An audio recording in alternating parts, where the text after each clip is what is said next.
Good morning, ladies and gentlemen. I'm very happy to see all of you, and I'm thankful to you for being here on a working day in the morning in a somewhat remote place. Singapore, there are remote places. This is one of them, with no MRT connections and everything else, but you still managed to come, and I'm very grateful. First, I want to introduce, which Nina has already done, the people on the panel and why they're here. And then I want to introduce some of my other colleagues who are sitting in the audience, who are participants in this convention. First, on my right is Professor Tan Tai Yong. He's the director of ISAS and the Moving Spirit Design Institution. Then we have Mira. Mira represents, as Dina said, the art and media and the literature part of it. She's a prolific writer, and that's what Dina said. And we are very happy to have her, and this is the first time we are having this segment in the convention. Then Mr. Javed Burki, he's very well known in our newspapers and so on. And for regional integration, he's our evangelist, because I think he's written more, he has spoken more on this subject, and we thought we would have him as one of the spokesmen. Now I want to very quickly go through the front. Dr. Narayan is head of research. Mr. Riaz Khan is one of the senior fellows. Dr. Iftikhar Chowdhury, who is a former foreign minister and now principal research person. And then our director, Mr. Girija Pandey, who I was thinking of his company. I always think of him as Tata Consultancy, but he's now chairman of Avalon. So that's the name. I wasn't thinking of your name, I was thinking of the company. Then you have other senior colleagues here, Johnson, Preeti, Sitara, Rekha, and so on. So these are the staff that we have. Very quick word on ISAS. ISAS was started in 2004, but as soon as we were started, we hit the ground running. We were first able to entrap director Tan Tai Yong, who came for 6 months, but after 7 years he's still here. Then we entrapped the head of research, Dr. Narayan. Dr. Narayan has been wanting to walk into the sunset, but every time he does that, I call him, he's on the way to Tirupati yet. He cannot say no to me. So that's we have been very lucky in that we have a very tight program, very good program with very many, very distinguished people. Now these distinguished people are coming because of the scholars that we have. Most of them are part of the network of the scholars that ISAS has got. And I think we're very lucky to have this. I must also mention that apart from the scholars, no institution succeeds unless it has got a very good admin group, and that we have. And I have a great deal of respect for them, but because they have the ability to stomach the impatience of an old child and come back next day smiling. This is unique, and I'm very thankful to them for all the good work that they've done. So this is on ISAS. Now on the convention and the program. South Asian Diaspora Convention. First, a word of South Asia. This is relatively a new term. South Asia never existed until very recently.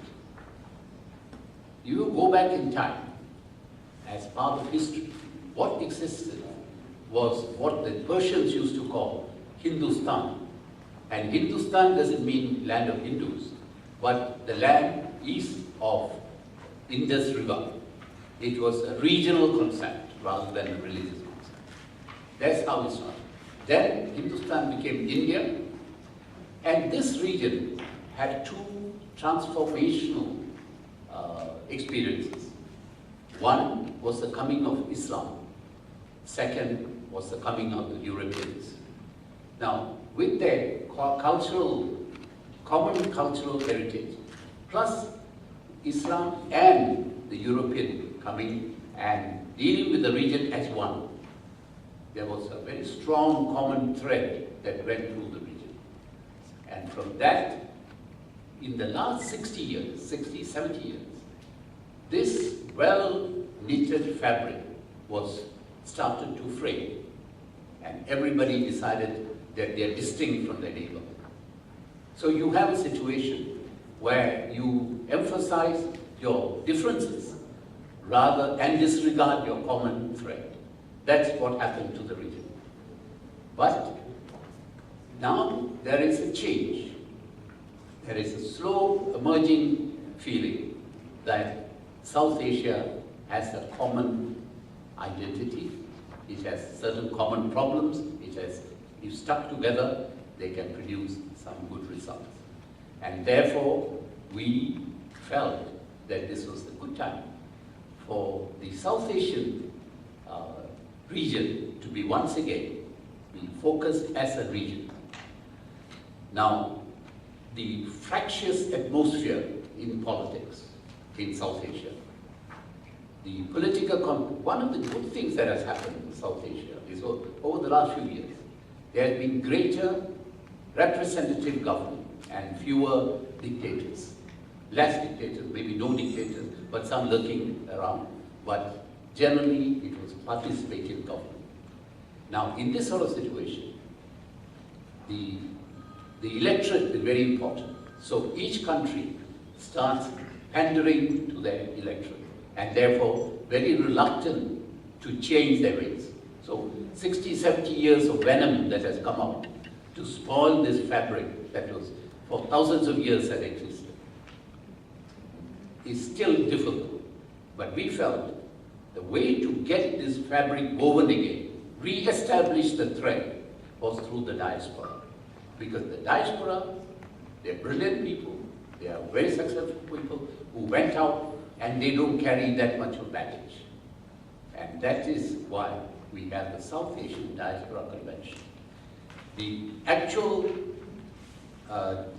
idea of having it in Singapore actually originated from our last president, the 6th president of Singapore, Mr. Esama. He is the first one to tell me that, look, Singapore is an excellent venue, a platform for South Asian diaspora from various parts to assemble and then to discuss, interact, and so on. So that is the background of this convention. Now, in this convention, there are several programs, and Professor Tan will go into the details of this. But I just want to highlight one or two things. One, in the last convention, we concentrated basically on policy and as well as on academic subjects. This time, there is a greater emphasis on business, arts and media, literature, and we have a number of interactive sessions, which makes it much more interesting. We have a very packed program. I'm just a little worried, how we are going to push it through in 2 days. And we also have launching of books or release of books, and 3 of them. One is a seminal work by ISAS on the Sri Lankan diaspora, and then there's a book on painting by ex-artist. He's no more, but his son is launching the book. And then, of course, Mackenzie's report. I think Tai Yong will mention all this. I think Meera will talk about the cultural part of it, and then Javed will tell you about the concept of integration, regional integration, why it should be. I think 2 days ago there was a newspaper report that said that just in India alone, because of the fall of the rupee, the remittances will increase because more people will send money back. So from 69 billion last year, it will go up to 71 billion this year, 2013. So you can see the potential. But let me not hog this stage and hog the mic. I will now pass it on to Professor Tan Tai Yong, my colleague, to carry on with the program. Thank you very much. Thank you, Chairman. Now, some of you in this room who are not familiar with the work done by ISAS and maybe by the National University of Singapore may query why there is an interest in Singapore on the South Asian diaspora. Why are we leveraging so much effort on creating this awareness and organizing these big events? But if you look at what's been coming out of the National University of Singapore and ISES in the last few years, you realize that gradually, slowly but surely, Singapore has been building a reputation and visibility as an intellectual and social center of the worldwide South Asian diaspora. Now, scholars have been brought together and produced several important studies of the Indian and South Asian diaspora from Singapore, including the very seminal Encyclopedia of the Indian Diaspora that was published in 2006. So for a few years now, NUS, the National University of Singapore, and ISES have gradually been building this reputation. At the Institute of South Asian Studies, we have had several meetings of world experts on the South Asian diaspora, and gradually producing also many important studies, important books dealing with the subject. Chairman has already mentioned a follow-up to the Encyclopedia of the Indian Diaspora, and this is an Encyclopedia of the Sri Lankan Diaspora, and this is the first ever attempt at producing a comprehensive encyclopedia dealing with the Sri Lankan diaspora. So another pioneering work from ISES. Now, Singapore has also become home to a very vibrant South Asian community. New migrants have created a buzz in Singapore, and we believe that this positions Singapore well as a location where business, intellectual, social, educational engagements can take place with the South Asian region and connecting the South Asian region with the global diaspora. And this was the impetus and the inspiration that led us to organize the first South Asian Diaspora Convention in 2011. And as Chairman has already mentioned, I think the inspiration behind this was also our former President, Mr. S.R. Nathan, who told us of this opportunity. So we did that in 2011. Some of you who covered the event might remember that it was a fairly successful event. We got about 1,000 participants. It was a good engagement involving a range of people, and in fact, arising from that, some of the participants were so encouraged that they told us that we should constitute this as an annual or as a regular event. So they said, don't give up, this is a good thing, and if you should do this on a regular basis, very soon you will acquire a reputation, people will congregate here, and you should try to position this, and this is a phrase used by one of our participants, as possibly the Davos of South Asia. So this is our ambition and our aspiration. So we are now at the cusp of SADC 2013, our second installment.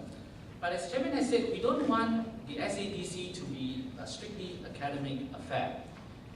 We believe that we can engage the South Asian diaspora in very productive ways. And we hope that this convention will provide a neutral and conducive platform for the global diaspora to gather in Singapore and then to engage the South Asian region in purposeful ways. So this is not just an academic meeting where we discuss theories and discuss concepts and then everybody goes away happy. We believe that this can lead to something that is productive and purposeful. Now, from research, we already know that individuals and countries in South Asia have been engaging their individual countries in South Asia have been engaging their diaspora and vice versa.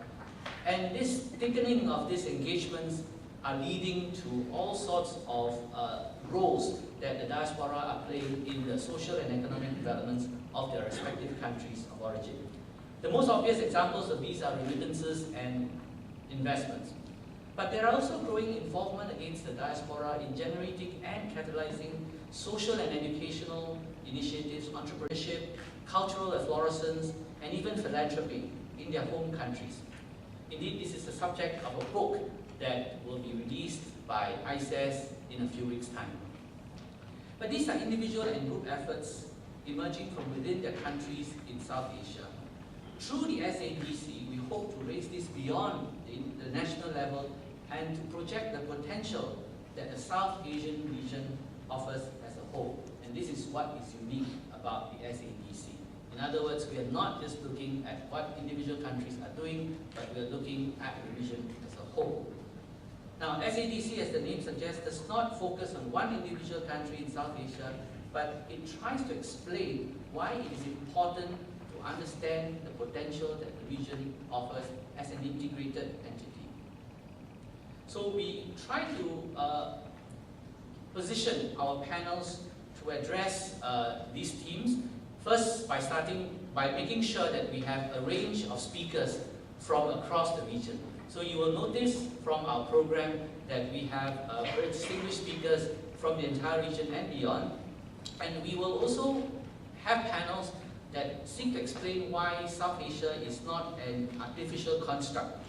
As Chairman has alluded to earlier, despite the fact that national boundaries that emerged after colonial rule and wars in the 20th century has undermined the coherence of the region and fractured the civilizational identity of South Asia. So we have a panel addressing the cultural underpinnings of the region, for example, the shared narratives. And I'll let my distinguished colleague Meera Chan elaborate on that a little later. There is also a panel on South Asian representations in the media and the arts, the role played by arts and media in either defining an identity or fracturing it.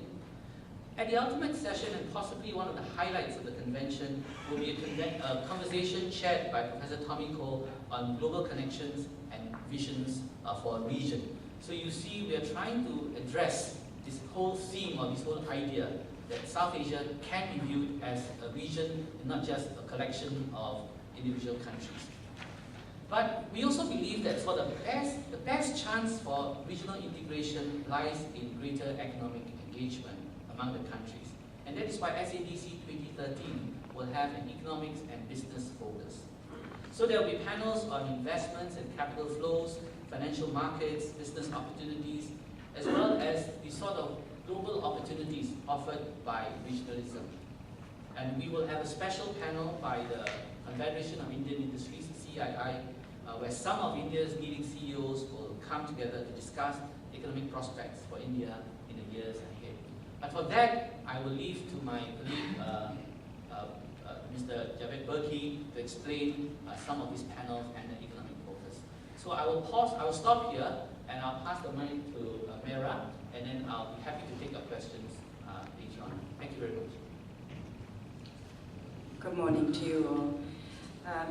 I'm really very, very delighted that the convention has expanded this time round to include literature and culture, the arts and the media.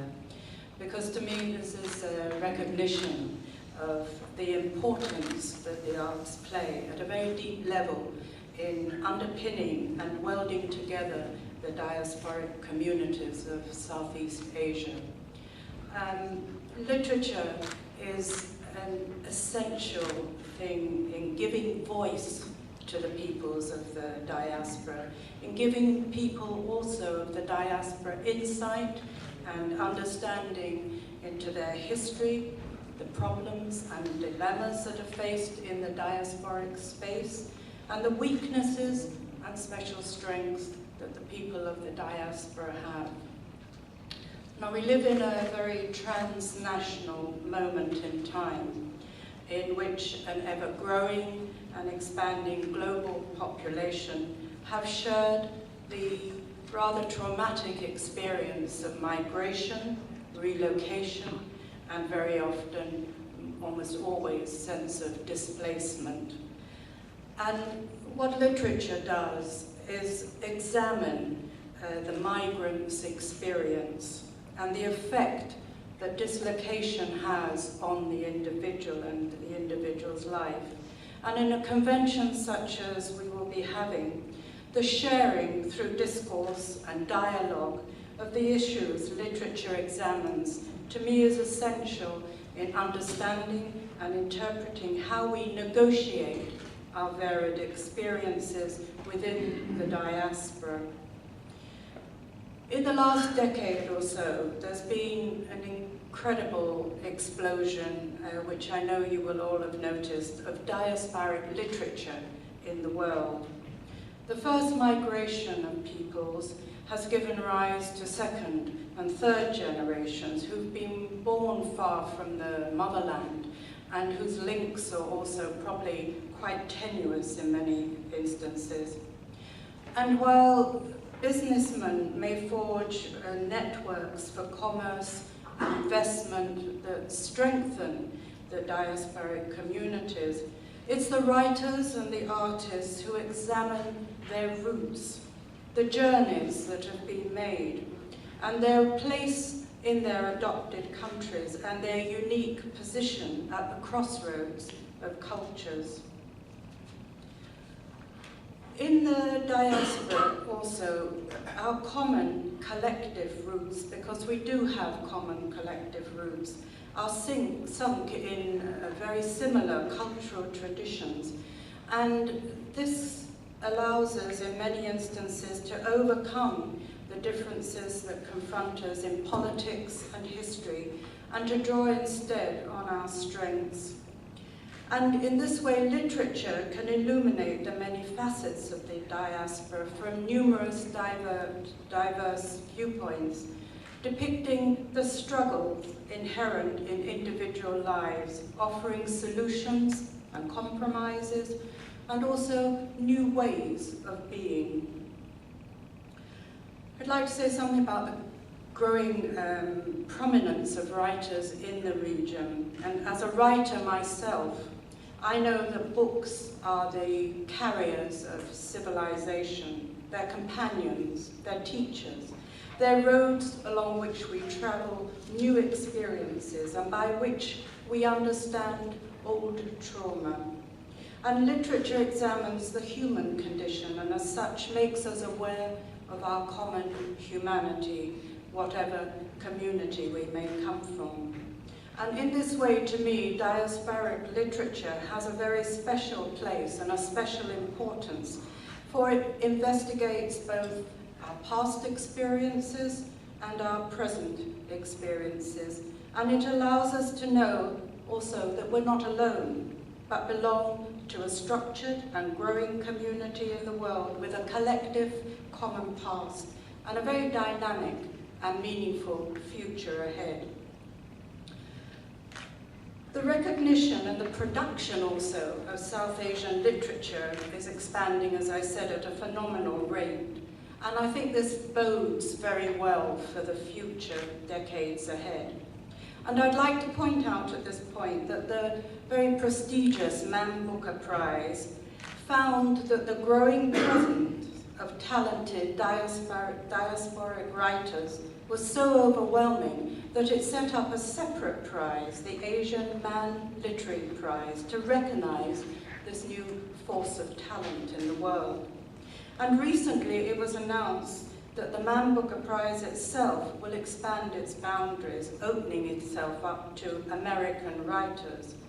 And this has caused a lot of fear that the prize will actually now be swamped by Americans and so lose value for the British and Commonwealth writers.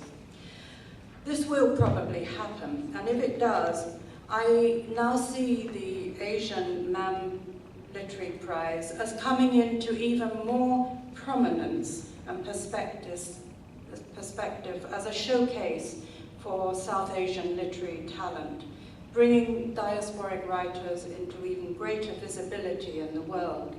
And I hope also that in this vein other prizes will be set up that will showcase Asian talent. There's reasons for the success of South Asian writers, both regionally and globally in the world at the moment. Because although diasporic writers are often far from their roots, their work is always still of interest and value to the home audience.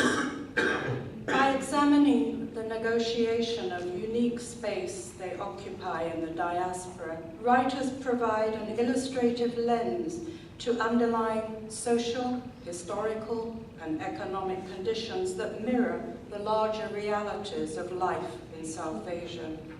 They examine home in a way that often goes beyond the usual discourse, and in doing so speak back to those in the home country, expanding perceptions of values and roots.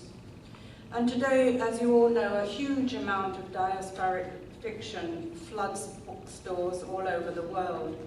And this interest has its origins in the demographic shift in Western readership. Second and third generation immigrants are demanding books they can relate to. New generations of Americans of Indian origin, Bengali Englishmen, Pakistani English women, demand books that discuss themes that involve the daily realities they face of racial discrimination and identity politics that are present for them in their diasporic space.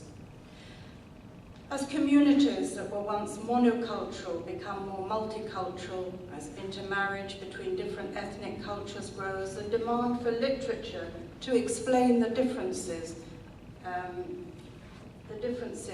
and that unite people, and also the things that unite people in their common humanity grows. And host countries also want to look into the roots of their adopted citizens to learn different ways of seeing and being.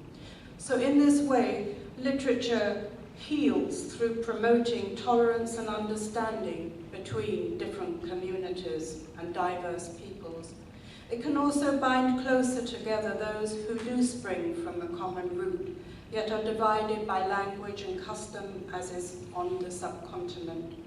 And only through such tolerance can understanding thrive and inclusive attitudes grow in the world.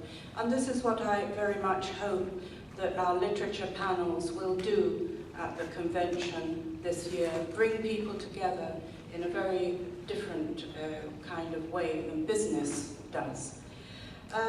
We have quite exciting people on our panel. Some of them we're waiting to confirm completely, but those that are coming, I would like to mention among them Tamina Anam, who is a Bangladeshi novelist and writer who now lives in London. Her first novel, A Golden Age, won the 2008 Commonwealth Writers' Prize for the best first book, and her second novel, The Good Muslim, was nominated for the 2011 Man Asian Literary Prize. We also have Manjushri Thapa, who grew up in her native Nepal, but has lived between Canada and the USA. She writes both fiction and non-fiction. And her book against the coup in Nepal, Forget Kathmandu, an elegy for democracy, was shortlisted for the Lettres Ulysses Award. And after its publication, she felt safer leaving Nepal to continue to write against the coup and all that was happening in Nepal. So she's a very interesting person. We also have our own Singaporean Shirley Chu on our panel. She is Emeritus Professor at the University of Leeds, where she held the chair of Commonwealth and Post-Colonial Studies. She also is a founding editor of a literary magazine called Moving Worlds, a journal in transcultural writings. And on the media panel, we have Baraka Dutt, who's a celebrated and very controversial television journalist who's won many national and international awards. Her Sunday talk show, actually, has won more awards, apparently, than any other Indian television show. And she's twice been named by the World Economic Forum on a list of global leaders of tomorrow. We will probably have also Manu Joseph, who is an Indian journalist and novelist, and his novel Serious Man was also nominated for the Man Asian Literary Prize. And we have world-famous Indian dancer Malika Sarabhai, who is also a political activist, apart from being a wonderful dancer. And so we look forward to seeing a great variety of sessions. We have various discussions that we hope will take place on the day, and they will broadly cover things such as the role of South Asian media, culture and literature in unifying the region, the impact of external influences on how writers from South Asia write today. We'll also be asking questions such as if a common literary culture and tradition can overcome differences in politics and history. And we'll also ask if South Asian literature has helped the West to understand and overcome its cultural biases in the region. And also we'll ask what challenges writers face ahead with an audience that's both easy to please and easier also to offend in the subcontinent. So those are the kind of issues we will be talking about on our panel, and I hope they will be of great interest to people, as interesting as the business panels too. Thank you.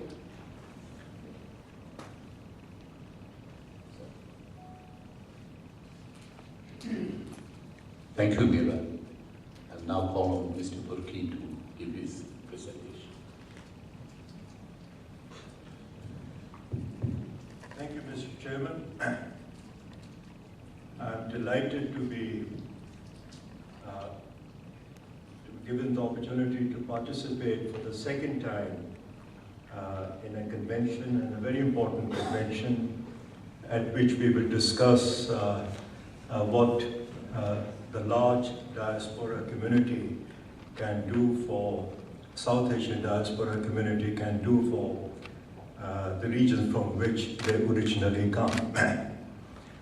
The chairman said that this year around he would like to see the focus of the convention shift from some early emphasis on numbers to business opportunities that are being constantly created as a result of what's happening in South Asia, but also as a result of what the diaspora community is doing to South Asia. That will be the focus of my presentation. I'm also doing a fairly long paper which probably would serve as a background for the convention when it is held in November. Since I'm an economist by training and a lot of experience in finance, and I've always banked on numbers, I will use a lot of numbers to make a couple of points. But let me first make the points. One point to which the chairman has already referred is that South Asia is by far the most poorly integrated region in the world. Every other region, every other major region that I can think of has come together and brought together the various economies and benefited from interaction amongst the various countries in the regions. South Asia has not done that. And the reason for that is known to everybody. It's old political disputes that just don't go away. Some of us in ISAS have been working in this area, and we have been suggesting that we should cast off the burdens of history and focus really on economics, where some extraordinary things are happening, which are of tremendous advantage to the entire region, but also to the world. Just to mention a few, the enormous growth in India's IT sector, the investment it is making in the sector of health. A little known fact, the great strides that Bangladesh has made in recent years in liberating its women, in passing on to a new phase of demographic development, which is much more important than all of the rest of South Asia, and then becoming, without any resources of its own, the second largest exporter of cotton textiles. And in my own country, which has been beset with all kinds of problems, I believe that there are opportunities, especially if it decides to become a focus of international commerce, providing land routes to India, China, the Middle East, Afghanistan, and so forth. And I believe that in all these endeavors, the South Asian diasporas can play very, very significant roles. So with that as a background, before I go into detailed discussion of some of these things, diasporas have been studied by economists usually from one particular angle. This is the amount of money they are sending back to the countries from which they have come. The latest numbers, and I'm using the World Bank estimates, is something like $100 billion a year is flowing back from the various diasporas across the world back to South Asia. Economists usually leave the discussion at that point. They look at it as augmentation of domestic savings, which makes it possible to have some increase in investment and so on.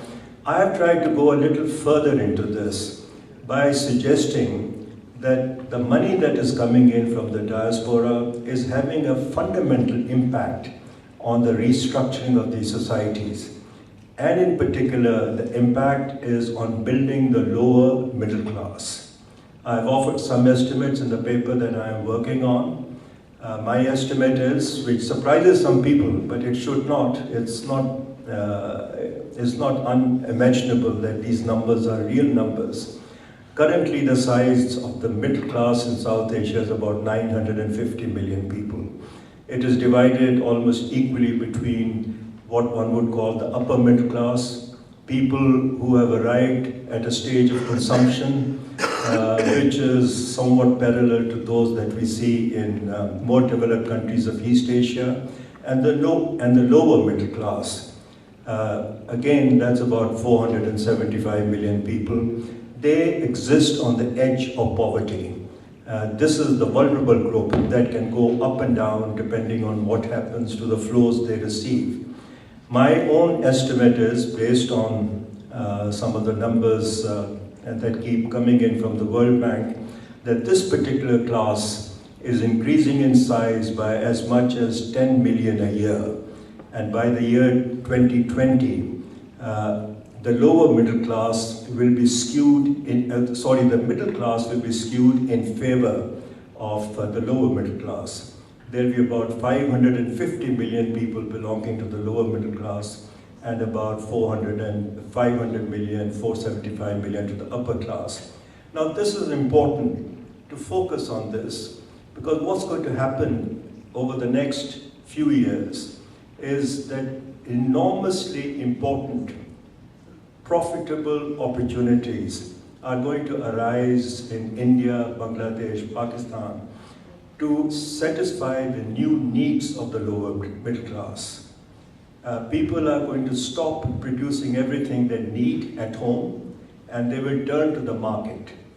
They will buy processed foods, they will buy simple consumer goods, they will buy motorbikes rather than travel by tonga or on foot and so on. And we are seeing the making of a new market economy based on the lower middle class. And this is an important factor which has been recognized by some, but not by all. And I think diaspora community could do well to begin to focus on some of the investments they could be making in improving retail trade in this part of the world, in improving warehousing, transporting goods from one point of consumption to another point of consumption, and so on. So these are some of the opportunities. Let me now go quickly through some of the numbers.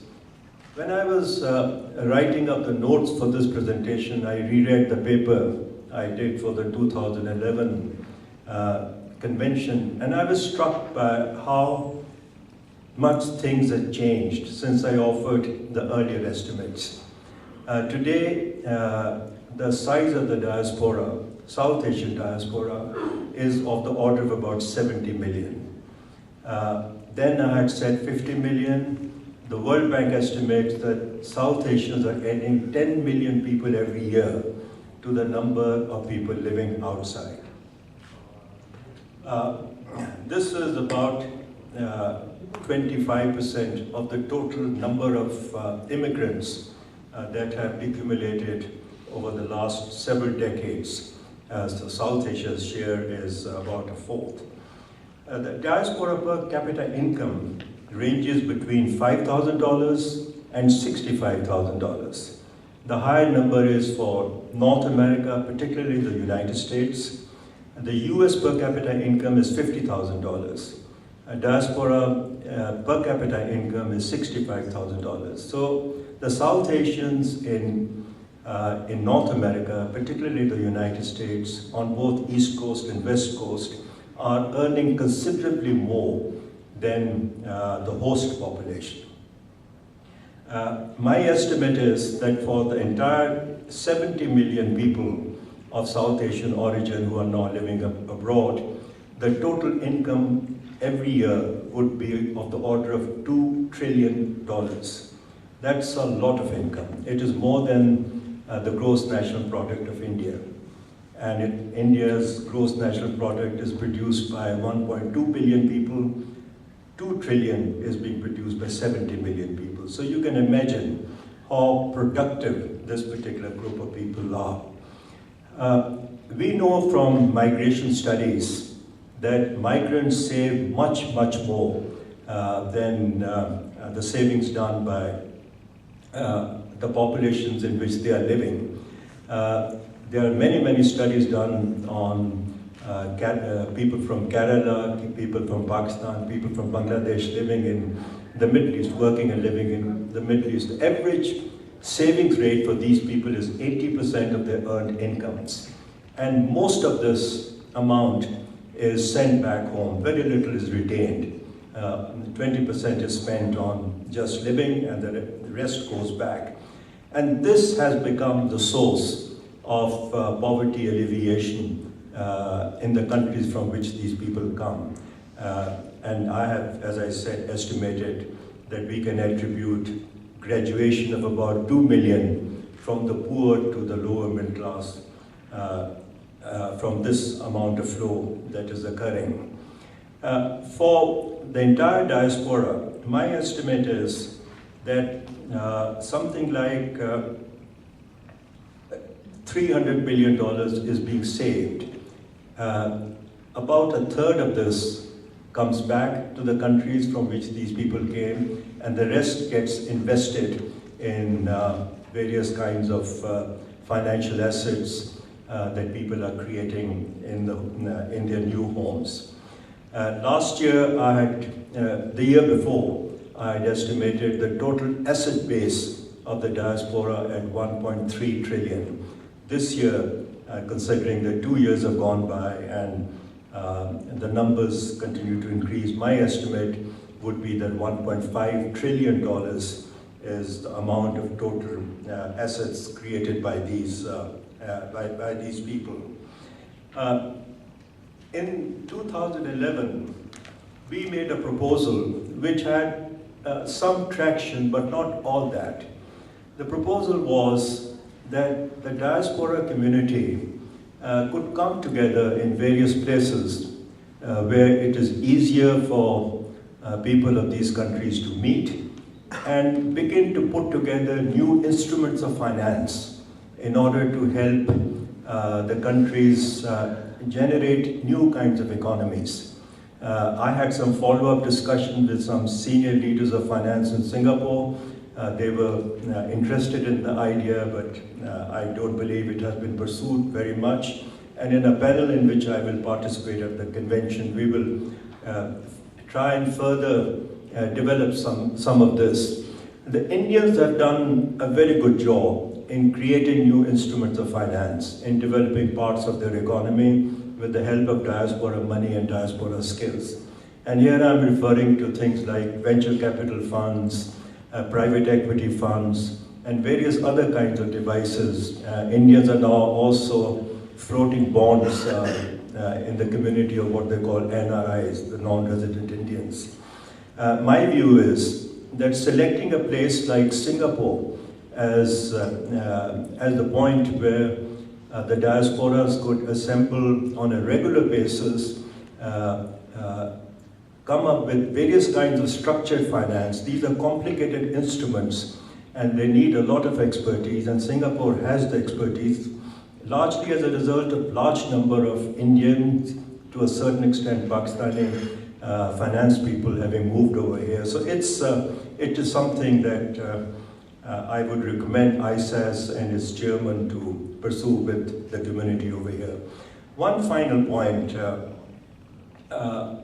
some of my colleagues and I have begun to work on what Afghanistan is going to look like after the year 2014. And our view is that this presents this event, the event of US pulling out totally from Afghanistan, presents an opportunity to the diaspora community. And let me explain why. I read a report done by Economics Intelligence Unit as to the amount of destruction that has been caused by 35 years of war to the infrastructure in that country and how much it is going to cost in order to repair that. Afghanistan will have no money once the Americans leave. In addition to providing for the destroyed, rebuilding the destroyed infrastructure, my view is that diaspora should organize itself in a way that they can enter into what's called PPP, public-private partnership, in order to raise funds to build roads, bridges, pipelines, various kinds of connectivity, in order to make South Asia a regionally homogeneous place, rather than one that operates as countries and not as a region.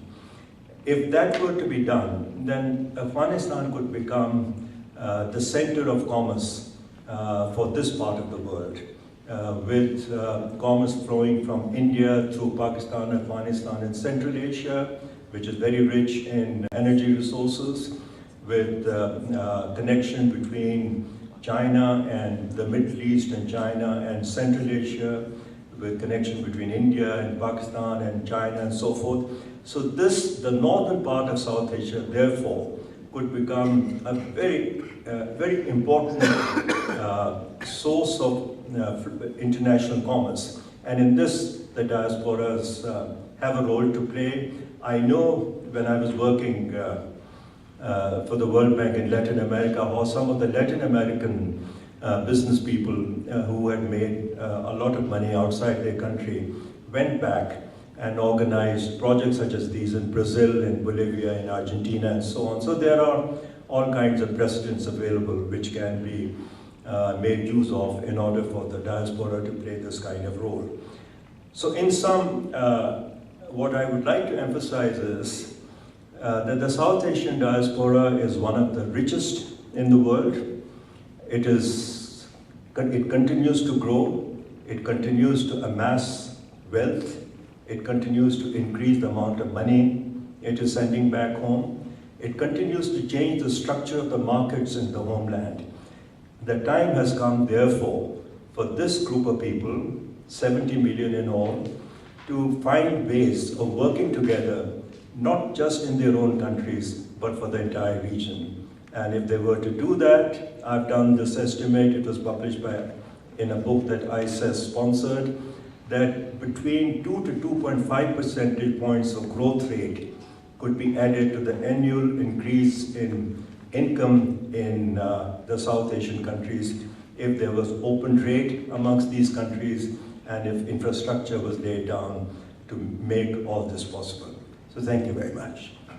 Thank you, Javed. Before I open it to the questions, I want to rectify an omission on my part. When I thanked various people, I forgot to thank two important people. One is MP International. They are the event managers. They did it the last time. They've done it again. I've known this company for more than 30 years. And I was reminded because their representative here, Jason, waved his fist at me from the back. So I thought I'd better rectify that. So I wanted to mention that. The other one is Weber Shadwick. They are in charge of the PR, and they've done a good job so far. Hopefully they'll continue to do a good job rest of the day, rest of the time until we get to the convention. Now, having got that out of the way, questions. Try to focus on the program first, because I know there's a lot of material that has come to you, If you start actually discussing views, it may be a little bit, difficult, but I suggest you talk on the program, and then if there is time, we can talk about the various views expressed here. Yeah.